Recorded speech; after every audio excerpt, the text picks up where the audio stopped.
Our newsmaker this week is the Attorney General of the state of North Carolina, Josh Stein. General, thanks so much for joining us today. Very much appreciate it. Thanks, Joe. Well, tell our viewers a little bit about what the Department of Justice does that the business community should be interested in. Certainly. The Attorney General's office believes that it has an important role in creating a climate where businesses can thrive and succeed. And we do that in a host of ways. First, we keep communities safe. We have criminal prosecutors and appellate lawyers who handle criminal appeals to keep bad guys behind bars. We have the Justice Academy where we train law enforcement. We have the State Crime Lab where we do evidence analysis to help convict the guilty and acquit the innocent. We also help protect the taxpayer. We want to keep taxes as low as possible. So we go after Medicaid fraud. We go after tax cheats. We make sure that the state in litigation doesn't pay a dime more than it needs to resolve matters. Another thing that the office does is we try to create rules of the road that helps the business community succeed. And that involves protecting consumers. When there are corporate bad actors who are out there trying to take advantage of people, we need to look out for the consumer. But by doing that, we are also helping business competitors that are doing things the right way, because they suffer from competitors who are cheating just as much as the consumer does. We work with industry groups. For instance, we have some advertising guidelines that we've developed along with the North Carolina Automobile Dealers Association so that they can share that with their members so they know what kind of advertising is okay and what kind is deceptive. We've worked with various chambers of commerce to help deal with their membership on security breaches, to advise companies how to avoid them, what to do in the event of one. All of it is about trying to create a stable, predictable environment where business can thrive and succeed in North Carolina.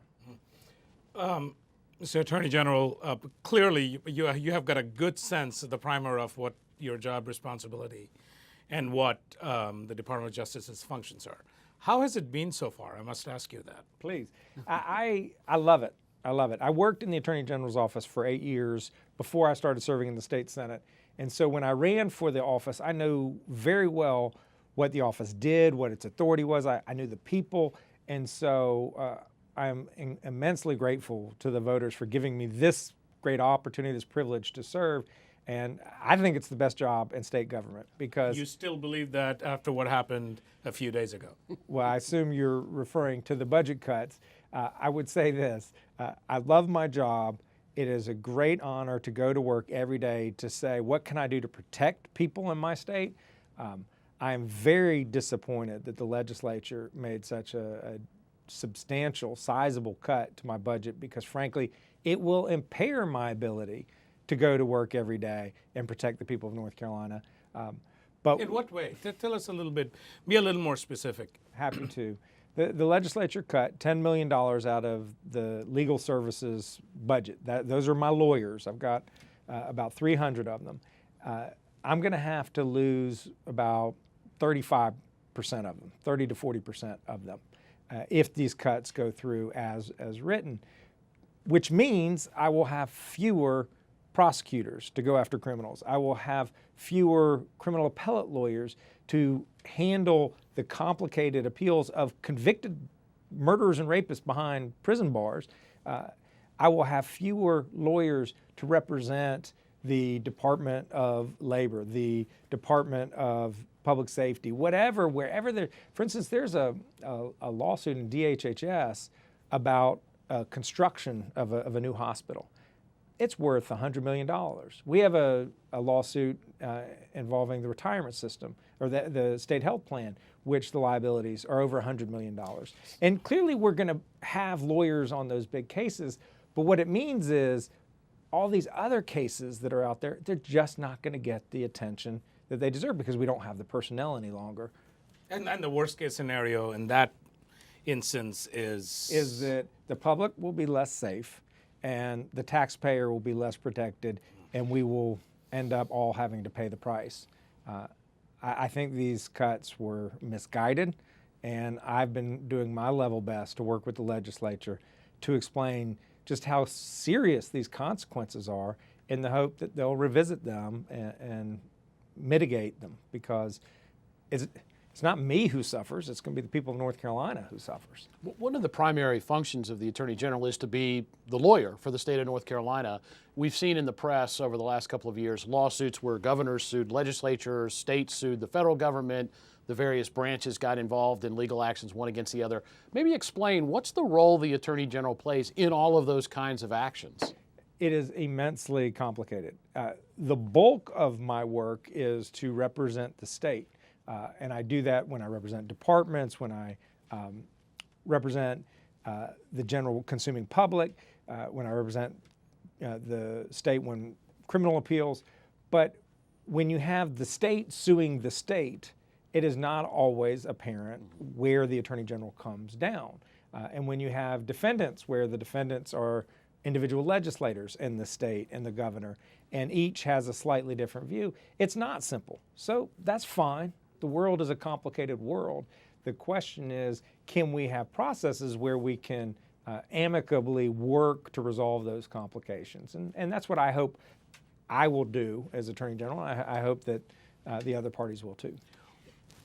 What is the biggest case you're working on right now? You would consider that to be the biggest case for the department? In terms of dollars, it would be what's called the Lake case, which has to do with retiree rights to health care benefits down the road. And the potential liability is enormous. There are cases involving redistricting, which affect a lot. An issue that I've been spending a lot of time on, where we are engaged in an investigation, is the opioid issue, where we are looking at the manufacturers of the opioids, the prescription painkillers, to ensure that they didn't engage in representations to doctors that encouraged doctors to do prescribing that was not called for and was actually against the interests of their patients.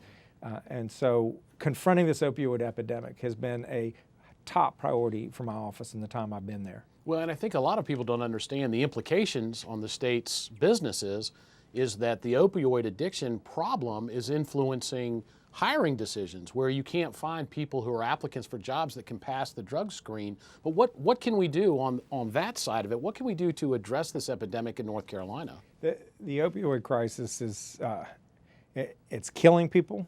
It's tearing families apart. I was just with two parents, each of whom one lost a 20-year-old daughter, another lost a 23-year-old son, and it breaks your heart.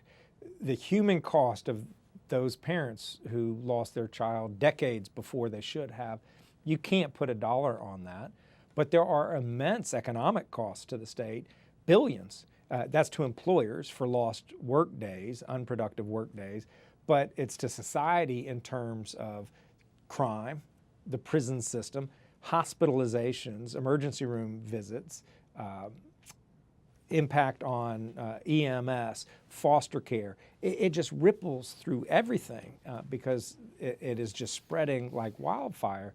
So we need to take strong action here in North Carolina, and that has been a priority of mine. And what I have done is I've worked across the aisle with Republican legislators, and we drafted and just got passed, and the governor this morning signed it into law, the STOP Act. The STOP Act is a major step forward for North Carolina. It will reduce the number of people who become addicted, and it will save lives by having smarter prescribing by doctors and dentists. Attorney General Stein, thank you so much for joining us this week.